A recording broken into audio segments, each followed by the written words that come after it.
What is up, walk-ins? Welcome, family. You're listening to another episode on Wednesday. We're glad to have you. We have an exciting episode today. We have a guest with us, and Michael will do an intro in just a second, but I like to always say we're in the business to help you triple your revenue through digital marketing services and exceptional patient experience. Yeah, we're super excited today because we love having interviews on here. Absolutely. And this is really cool. Rachel is actually deep in the digital world, so we get to talk technical digital today, which is exciting. But just a little bit of background with her. She is the marketing director for American Family Care franchisees of the locations in Tennessee, North Carolina, and North Georgia. So she has 21 clinics out there that she's working with. I think you said 4 more coming on board. And as a side note, she's a lot smarter than us. She's actually Probably a professor true. At a local university as well. We can't say that, can No, we? we cannot. Welcome aboard, Rachel. So glad to have you on. Rachel, welcome to Thank the you. podcast. We're glad to have you. Say hello to the walk-ins. Welcome, family, and tell us one thing about you that nobody knows. Thank you very much for having me on. One thing probably is that I am an avid snowboarder. I've been to about every mountain in the United States. Now, You're that's right. Cool. I didn't see that coming. So She's that's smarter super and exciting. cooler than us. Yeah, well, I mean, the sad part about that is that doesn't take much on my side. But first question, I'm going to go right in. Go Vols. Did I say that you're a Tennessee Yes, fan? go Okay, so Vols. being Oh, that big we- time. I'll just leave the conversation. I was like, we broadcast Birmingham, Alabama, and I know, it an hurts. enigma and an anomaly, and people hate me, at least locally, just for donning the orange tee. Like, anyway, Yes. so you're out of Tennessee. You have been with, I want to make sure that I say it right, is DX Management, which is the parent company for the 21 and growing American Family Care franchisees. How did you get there 8 years ago? Tell me about the journey there. Yeah, so I originally was from New York, so SEC football. I had no clue the following there. until I arrived in Tennessee. So did they ask you but- if you were a Vols fan when you showed up with your driver's license? Yes. No, I was all Giants, Jets, all that. But then I quickly learned, no, it's not NFL, it's college when I got to Tennessee. But yeah, it was good. So I went to a local university here that I now teach at. And out of college, went to work for an ad agency and really learning media buying 101. Okay. So everything from outdoor to broadcast, and then this was like early Facebook days. So diving, Glory days. The glory days of Facebook. days, The glory right? days of Facebook. With the side panel ads, remember those? Yep, Oh, yeah. that's where I was. That's So I did a lot of that marketing, and then had a family, wanted to get closer to home, and did some freelance work for DX Management. And then as they continued to grow, they started off as Doctors Express. I'm not sure if you knew that, but AFC started off as Doctors Express. That's kind of where DX came from. But when they grew and AFC came about, I came on full time with them about 8 years ago. Okay. Nice. Been there ever since. That's in the world we Yeah. live in today, that's a long time with the company. Most Yeah, that's people, pretty awesome. They turn over very quickly I now. know. So you must come from a good culture or something. You must love it. Yes, I love grassroots too. Like it is changing every day, and right when things were starting to get stagnant, COVID hit. So That's right. it changed literally every second. It makes everything up. Well, you're well versed in digital Yeah. marketing, especially with the time given that you've been working with franchisees at American Family Care. What do you specialize in? Do you have something that you just love to do? So I do love digital. Okay. I find here lately I have been diving heavily into OTT and really trying to get my hands around how we can get our broadcast buys over into OTT and do that effectively. I'm also an advocate, like we had talked about, with using platforms like Solve that are big in digital. PPC is always something that is going to be there, but effectively doing that. And then social media. I really think social media is just a constantly evolving, and you have to put in the work there to give the local presence. And so really spending the time. We're working with a local agency that knows the local voice, and spending the time to make sure that our pages are really speaking to the local community. And then on top of that, one thing I'm really passionate about is grassroots marketing. I love community marketing. And Okay. so anything that we can be involved with that, whether it's, being in the school systems or camps or daycares or sports, I'm passionate about that. What's been your most favorite? Talking about grassroots, we don't get to talk grassroots too often. Or OTT. We're going to Yeah, go back to that too. I but see too let's talk often. grassroots. But on grassroots, what's been like your most favorite grassroots effort, or the most surprising one that you weren't expecting a good result, but you got one? How did that go for you? Yeah. So for us, we have found that the local school systems, specifically the elementary schools, so what happens in elementary school is the kids are not really trusted with a lot. It usually goes straight into the backpack. And so being able to get a hold of the superintendent locally and approval to give materials to local elementary schools within like a 5-mile radius, say, has a big impact on our clinics. And one thing that we've done we really are liking is, so ever since COVID, water fountains have exited school systems, and it is now a requirement that students bring Water bottles. yeah. Yeah. Yep, that Sorry, I didn't mean to students steal that bring from water you, but I was bottles. like, Yeah, there you go. Sorry, keep going. Shut up. Stop talking. It's not like turn my mic off. Yeah. Stole my thunder there. But I do have a button over here that can mute him. Do I get the wah wah wah thing? We'll do that. there you go. All right, keep going. Yep. Disregard So we what I said. we donated a water bottle to every student, and this is something that we found we can do at the beginning of the school season. But let's say the school season started, another great opportunity to do this with contacting the schools during field day, saying, like for Nice. field day, we'll donate water bottles to every student. Are they branded? They're branded. Water bottles, listening? Absolutely, absolutely. And then what we do is we also will stick a free sports physical coupon inside of the water bottles. And so that's pretty it's slick. a drive to go back to the clinic. So That's kind of Yeah. fantastic. Ooh. So I have to add That's to good. it because, I want to connect the digital dots. So, in my opinion, if you have that coupon, and she's probably already doing this. She's gonna be like, "Shut up again." But She's anyway, like, let me just finish. but on that coupon, drop a QR code for them to be able to redeem it. Are you guys doing something Yeah. like that so that you can tie it to their So- information? we do a QR code to pre-register, but not to redeem, Okay. because at this point, we just honor it if they bring it in, or even if they mean- mention it, we'll honor it.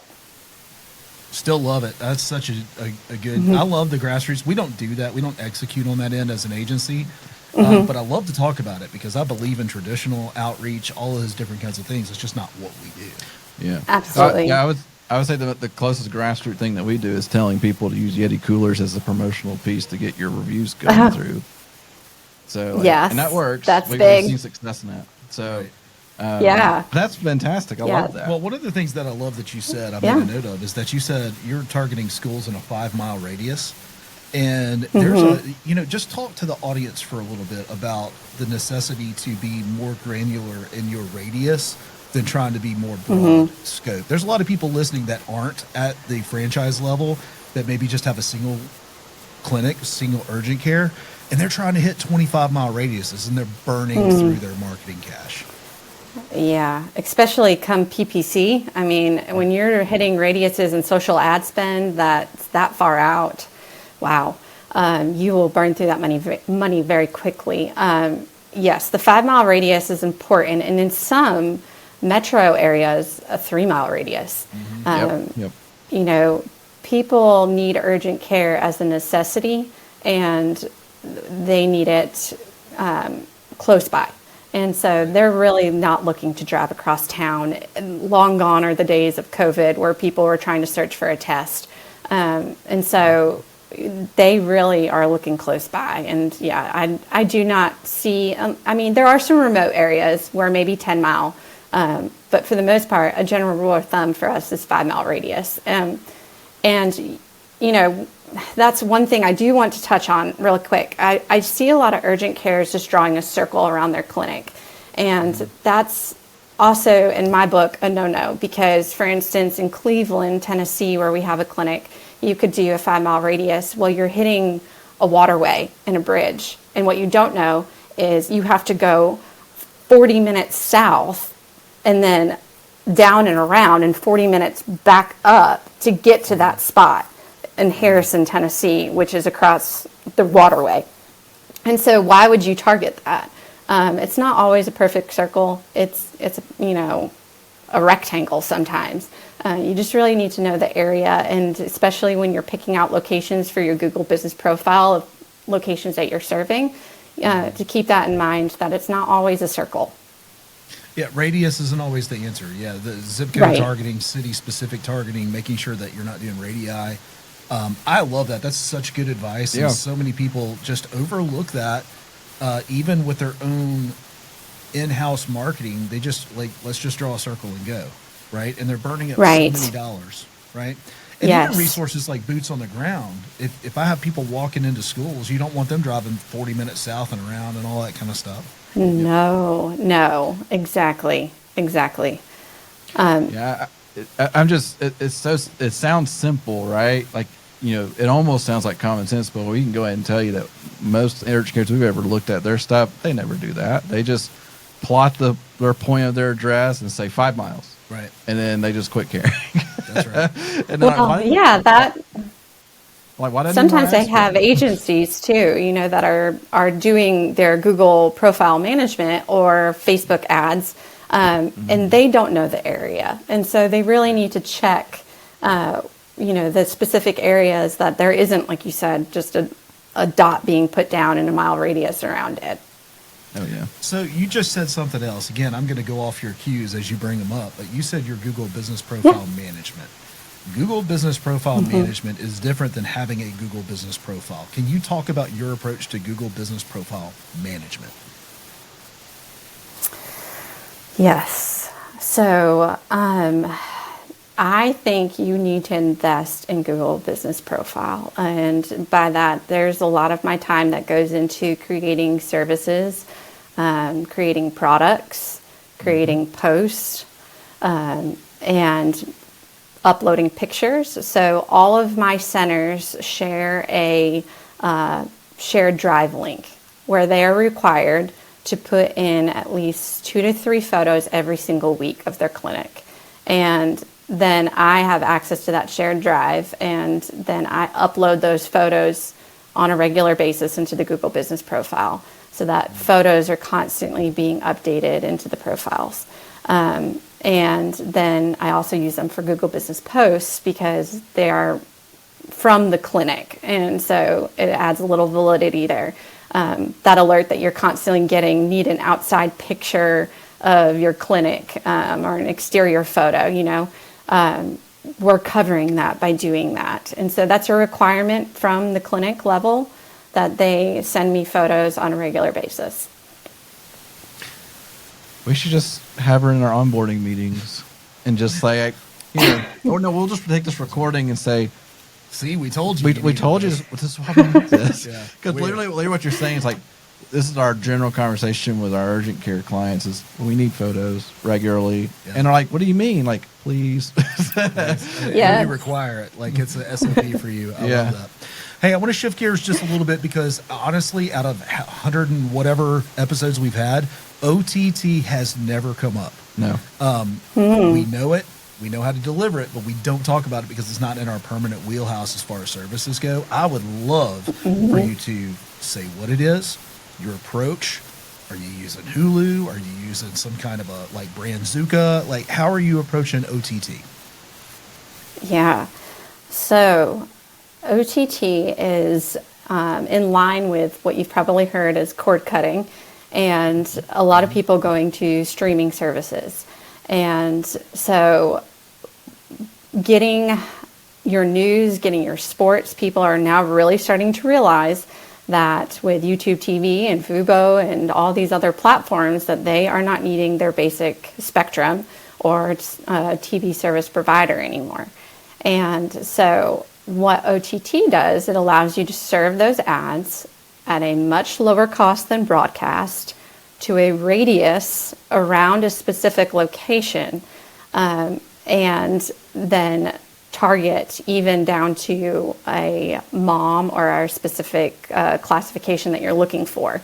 And so we are very strategic with our OTT, just we are with our PPC. You can also do radiuses around competitors. You can do radiuses around elementary schools. You can even turn those. You can do the schools. Okay. Because you can't geofence. You can do the schools. Yeah, you can't geofence them. But yeah, that's interesting. Yeah, Okay. you can target them with OTT. And so we've done a lot of different strategies of, different areas that we really want to be in. So we're in Knoxville, so UT is one of them that we service. And yes, with the college student base that they have there, we see a lot of OTT performance there. A lot of students are cost conscious, and so cord cutters. So that's been a good demographic for us. So yeah, that's kind of our strategy. We currently are using Simplify. Simplify is a third-party provider that basically, can deploy to any of the platforms. So when you say like Hulu or, which platform, they cover them all. And it just depends on what spend in terms of where you want to be. Obviously, Hulu is going to be a little bit more of a cost, but they do cover it all. And so the thing I liked about Simplify is that I was talking to a lot of TV stations or local stations, and nothing against the local stations, but it basically was paying a third party. And so they were providing Simplify. And so by going straight to Simplify, we were able to just kind of cut a cost there. Oh, yeah. I love it. So now Simplify is the platform in which you deliver it, much like Google Ads, Facebook, TikTok, any of those things. It's just a platform for you to deliver your message. How are you going about getting the video cut for that? So we are using our TV commercial that we have, and we're using that for OTT, and then we'll just tag the end with it and a different tag for each location, or we'll add like an intro tag. They can do overlays and things like that we could just make it more specific to the clinic that it's targeting. Okay, I got you. I didn't know if that was something that y'all had outsourced to someone else or however you were doing that, but it sounds like the television stations are the one providing that for you. We created the TV commercial itself. We did outsource it to an ad agency that created it. And yeah, in 2024, there's going to be a lot more video coming into play. Video's huge. Well, I'll say this too, like we preach that video is important. Like we know that a Facebook reel has more power most of the time than a traditional Facebook ad. And what's your viewpoint? Do you believe, like it sounds like you fully believe that the more video you can get out there, the more likely you're going to have a better return over time. Is that where your thoughts going right now? It is. I do think that what I have noticed is that the video provides a level of confidence with the patient, and they kind of already feel like they know you, especially when you can get that local. So we'll send out a crew, and they will do a interview with our providers and just take a whole bunch of like 30-second short videos, and then we'll put those on social media, we'll put them on YouTube. And we see a very high rate of view completion with those with local markets. So yeah, I see it's the future. Well, and now I'm curious too, because I've seen this a bunch. The second you do a team photo or you get somebody on video, they quit. And so, have you had any experience with that? Has every provider stayed on ever since they got the video? Okay. No. Yes. No. But I think if you can add enough, B-roll of the clinic itself, it covers that a little bit. Yeah. But yeah, there is that. Turnover is a problem. Well, I want to talk a little bit, again, switching gears. Love the OTT information, love the grassroots information. You mentioned, I want to say either off air or right at the beginning of the podcast, you talked about having a local agency that helped you find your voice locally for your website. As a franchisee, how are you able to navigate those without violating any kind of a corporate, best practice or, whatever their SOP is for your website? How do you overcome those things? So we're very close to the franchisor, and we have a great relationship, but the franchisor does believe in the local market. And so our website is under the franchisor approved vendor. But it is written by a local agency. And so the blogging, the website content, down to the H1s are written locally. And so they basically just feed that, and then they put in the template that's franchisor approved. So that's how we comply. Okay, you can manipulate the wording, just not the design. Not the design, correct. Okay. And then there are some places that they lock down that are more franchisor voice, which is fine. It just allows us to put in that local content, which really helps on the SEO side of things. It really does. Right. It does. Huge. That's why I was asking from a franchise perspective. Yeah, because we always push, like, you need to localize your content, localize your content, localize your content. Headquarters won't let us. Headquarters won't let us. Headquarters won't let us. Right? Yeah. That's a tough battle, but luckily I think AFC is ahead in that game, and that they understand the local market is important to the local franchisee, and they do allow that liberty of being able to tweak content itself. Nice. Yeah. How are you leveraging AI into the work that you're doing for your marketing? Well, AI has been my best friend this past week. We're doing an Elf on the Shelf campaign, and That's good. writing posts for all of these elf photos. Yeah, I've used it. That's fantastic. Do you have a preferred AI that you're using? I like OpenAI. Yeah, it's creative. Yeah, ChatGPT. It's creative and funny.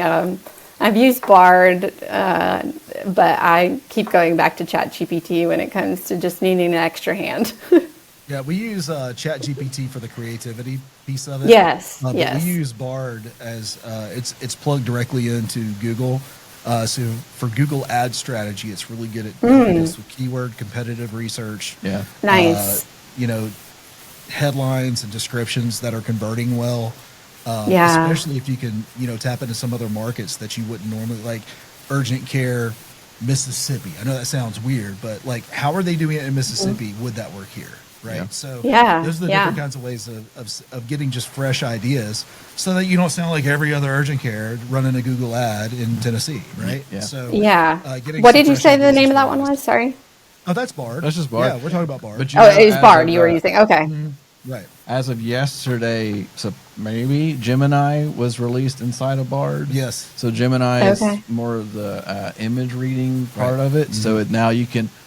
I saw like a little quick video on it, and you can give it an image. Say, please describe this, which was a fast because I was thinking about it, and I was like, okay, Like an elf. yeah, Okay, just making sure you're- Here's Elf on the Shelf. Elf on the Please Shelf, describe yeah. what's going on. But I'm also thinking, in the sense of an SEO standpoint, Right. if we can provide imagery to a Google Business profile or on the website, and if Bard or Gemini says, yeah, this image is of a urgent care or whatever, to me that's helpful. I mean, if you can like make it think that it's Yeah. the location specific. So then you're like, okay, if Gemini Bard thinks that, then I'm pretty sure Google will think that if I utilize this image properly. That's right. I don't know, Absolutely. it was going through my head when I was watching the video. I was like, this could be useful in some different ways. So, yeah. Yeah. Well, I love the fact that you're embracing AI. Yeah. Yes, I'm trying. So, as a single marketing person here, over 21 clinics, I've got to have an extra set of hands sometimes. But so you just said it right there. It is an extra set of hands. We like to describe it as what the calculator did for math is what chat is doing for the English language in the marketing world. Yeah. Yes, So, yes, It's agreed. shortcuts. Shortcuts the shortcut for Yeah. sure. Yeah, All right, and so with I got emojis that are coming up left and right. Like, so I just read a study that was talking about adding emojis now to your services on Google Business Profile because it'll make it stand out. So now with all of this emoji stuff going on, I mean, ChatGPT does a great job of adding them. I'm just going to throw this out there. We're coming full circle. The Egyptians did their entire Yes. emojis. And Back here to we the are. hieroglyphics. So what I'm hearing is that when you put a product or service on Google Business Profile for headache relief, you put an exploding head emoji there. That's right. That's right. What are we going to do for diarrhea? That's just the green face. The green phase. Okay. All right. So we love our front desk team members, like at our urgent clinics. We believe that probably the single most important position in an urgent care is that front desk person. How do y'all approach that in your franchises? Absolutely. Okay, 100% let me ask agree. that a better way. How do you leverage your marketing through your front desk person? That's what I meant to ask. How do I leveraging? What do you mean by that? Sorry. Well, I mean, so do you ask them to garner reviews? Are you asking them to book a meeting from a meeting? Are you asking follow-up? Like, are you utilizing your front desk in any kind of marketing capacity? So we do not ask them necessarily to ask for reviews. Ever since we implemented Solve, we found that the response from text messaging is much higher than the front desk asking for those reviews. In terms of what they help me with marketing, they are fantastic when it comes to these one-off marketing campaigns, and they really get involved in them. So we do quite a bit of these elf on the shelf campaigns, or just fun pitting one urgent care against another, and team competitions, but it plays out on social media, and they really enjoy that and get into it. And that's something that I do ask them as well for photos and content for. But yeah, they are really responsible for a lot. So we at AFC also are unique in the fact that we do patient callbacks. So after 2 days after being seen, we call back every single patient to make sure that they are starting to feel better, that they don't need to come back into the clinic, and that, you know, if they had any further questions, that we're touching base. And that's something we take very seriously. We make those callbacks, and they're a big part of that. And so they stay very busy. I bet they do. I love it. I went to an urgent care here locally, and this was during COVID, but I remember specifically the doctor texted me, Nick, man, just wanted to check on you. How are you feeling? It was a text message, but it was from the doctor, and I was like, what? Who does that? Yes. So Yes. I think that's very cool. All right, I got goes a two very more long way. questions, but before I get to my questions, Michael, do you have anything that you want to ask? Well, I would just say not so much ask, but just highlight that you said people respond to text messages for review requests. And we know that. There's a service that we offer that revolves around that idea. But at the same time, you also say, hey, Solve kind of builds this in.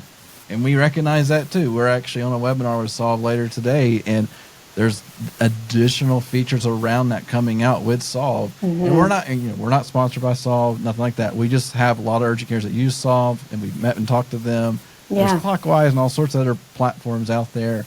But at the end of the day, Hey, I've used Twilio. It's not easy. No, So when you Twilio's can find a hard. platform backbone that of makes it everything. easy. Yes. I Well, mean, I think and that's- Solve uses them.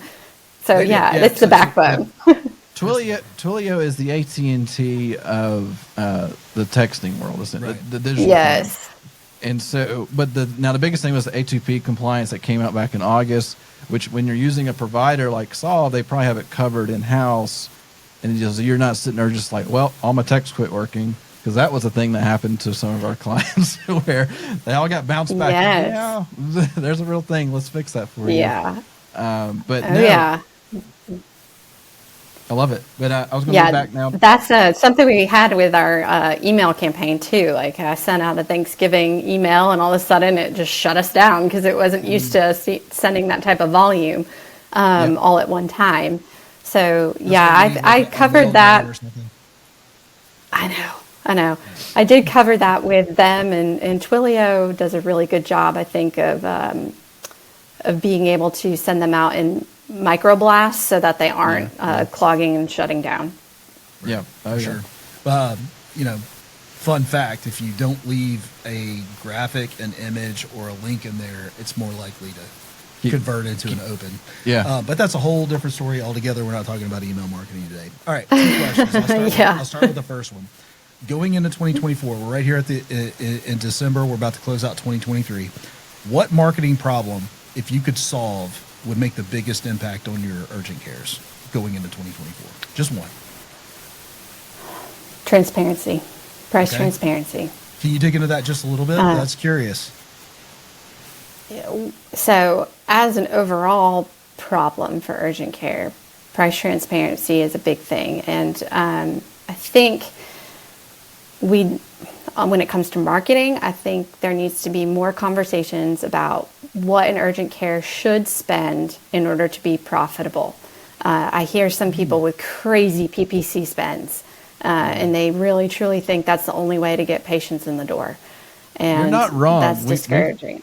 We've heard that a lot when we bring on up where we're talking to an urgent care and they're like, yeah, we're spending $10,000 a month right now. Well, there was another AFC. Yeah. I'm not going to mention who it was, but Yeah. they were spending like 20 grand a month on pay-per-click and didn't wind Yep. up using us because we're like, you need a fraction of that. Yeah, when they Like- showed us the conversion rates and the conversion going on, we're like, we can do that with about I don't know, $1,500 a month ad spend. Like Yes. it's amazing. Yes. It was crazy the amount And they were throwing at Google. I think it's a lack of knowledge, right? Like you just think that's the only thing that's going to convert patients, and so transparency around what other urgent cares are doing that's successful. So more of what you guys are doing, really. And then in the urgent care space, what I mean by transparency is the big thing for us right now is the fact that our reimbursement rates are not going up equivalent to the times, right? Mm-hmm. And so while everything is going up, including the cost of staff and the cost of materials, we're still getting the reimbursement rates we were getting 10 years ago. And so until we can have transparency of, okay, well, these hospitals are going up, why aren't these urgent cares going up? And certain things more around transparency, we're stuck and we're having to pay higher rates and compete against these hospital systems, and it's frustrating and not fair because we're losing great providers to hospital systems, and the level of care is needed in urgent care. Right. Well, and it's funny too because if they actually rewarded urgent cares appropriately, they would have fewer high billing dollars in the hospital system. Because like what you guys can do for a copay, it takes that 40 whatever copay is in the state, $40, $60, whatever it is. What you guys can do around that model versus they go to the hospital, it's a $4,000, it's a $10,000 visit. Right. And I truly pride myself in the fact that we work with a non-affiliated urgent care, because beyond that, we see a lot of these hospital urgent cares are pushing people up the funnel, right? Yeah. And it's getting them into their hospital system, where that urgent care is now turned into a 3 return visit to get an MRI that wasn't needed. And so that's where we really truly are a cost savings to these patients, and so we should be receiving the same reimbursements as the hospital systems. Same reimbursements, and you shouldn't have to compete. Like the hospital's getting different reimbursement values, and they can take their, what I would call a covering of a hospital, open up an urgent care and get the same coding, which shouldn't, like, that's not fair trade.